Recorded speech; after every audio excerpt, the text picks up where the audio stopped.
اے میرے بیٹے، میں نے خواب دیکھا ہے کہ تمہیں ذبح کر رہا ہوں، بتا تیری کیا رائے ہے؟ بیٹا بھی بڑے درجے کے نبی کے گھر کا چشم و چراغ تھا اور بعد میں رسالت کے عہدے پر بیٹھنے والا تھا، اس لیے کم عمری کی باوجود اطاعت کے ساتھ سر جھکاتے ہوئے بہت ہی ادب سے عرض کرنے لگا، اے ابا جان، کر گزریے، جس بات کا آپ کو حکم ہوا ہے آپ مجھے صبر کرنے والا پائیں گے۔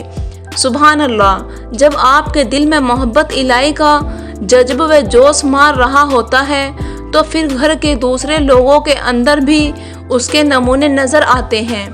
جب بیٹے نے یہ جواب دیا تو حضرت ابراہیم علیہ السلام ان کو ذبح کرنے کے لیے تیار ہو گئے۔ یہ دیکھ کر وہ کہنے لگے، ابا جان، میں آپ سے 4 باتیں عرض کرنا چاہتا ہوں۔ حضرت ابراہیم علیہ السلام نے فرمایا، میرے بیٹے تم مجھے بتاؤ کہ تم اس وقت کیا کہنا چاہتے ہو؟ عرض کیا، ابا جان، پہلی بات تو یہ کہنا چاہتا ہوں کہ آپ چھری کو اچھی طرح تیز کر لیجئے، ایسا نہ کہ چھری کھنڈی ہو اور مجھے ذبح کرنے میں زیادہ وقت لگ جائے۔ میں نے جب اللہ کے نام پر جان دینی ہی ہے تو چھری تیز ہونے کی وجہ سے میری جان جلدی نکلے گی اور میں اللہ سے واصل ہو جاؤں گا۔ یہ سن کر حضرت ابراہیم علیہ السلام نے چھری بھی تیز کر لی اور پوچھا، بیٹے دوسری بات کون سی ہے؟ بیٹے نے عرض کیا، ابا جان، میں چھوٹا ہوں، مجھے رسی سے باندھ دیجئے۔ لہٰذا ابراہیم علیہ السلام نے ان کو رسی سے باندھ دیا اور پوچھا، بیٹا تیسری بات کیا ہے؟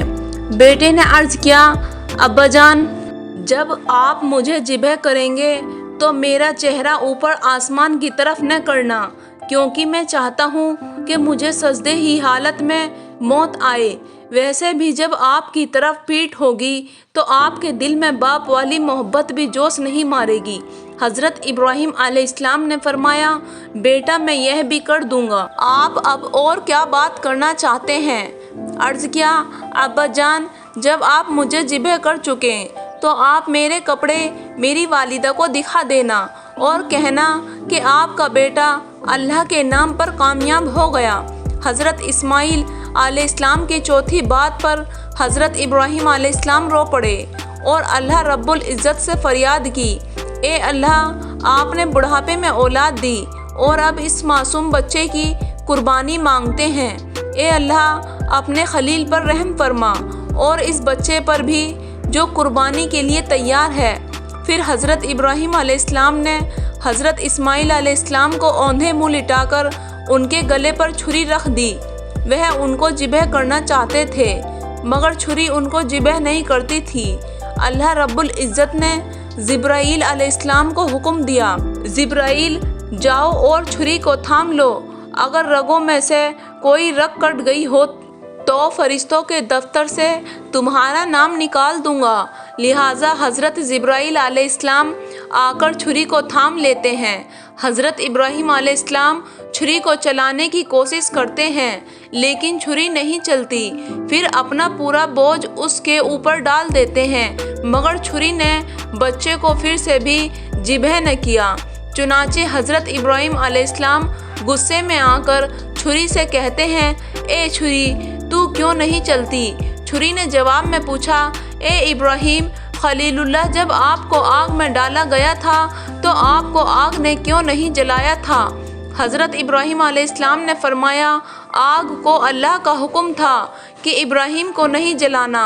پھر چھری کہنے لگی، اے ابراہیم خلیل اللہ، آپ مجھے ایک بار کہتے ہیں کہ گلا کاٹو اور اللہ مجھے 70 بار کہہ رہے ہیں کہ ہرگز نہیں کاٹنا۔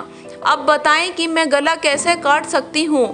اللہ رب العزت کی شان دیکھیے کہ اس نے حضرت اسماعیل علیہ السلام کو زندہ بچا لیا اور ان کے بجائے ایک مینڈا قربان ہو گیا۔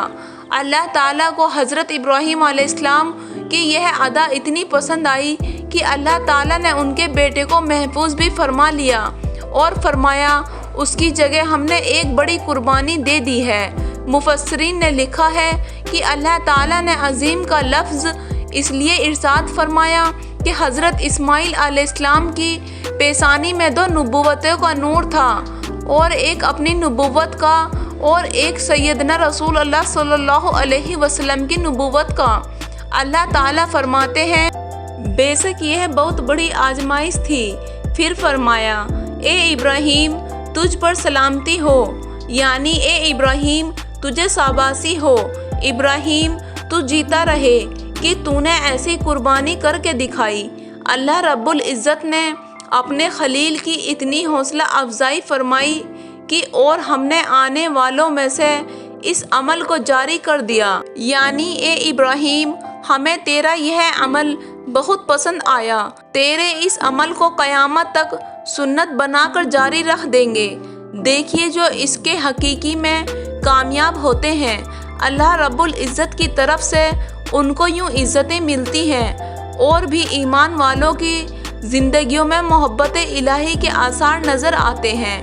کتنی مائیں ہیں جو آج بھی اپنے بیٹوں کو دینی اسلام کی سربلندی کے لیے میدان جہاد میں بھیجتی ہیں اور کہتی ہیں کہ جائیے اور اپنی جان قربان کر دیجیے۔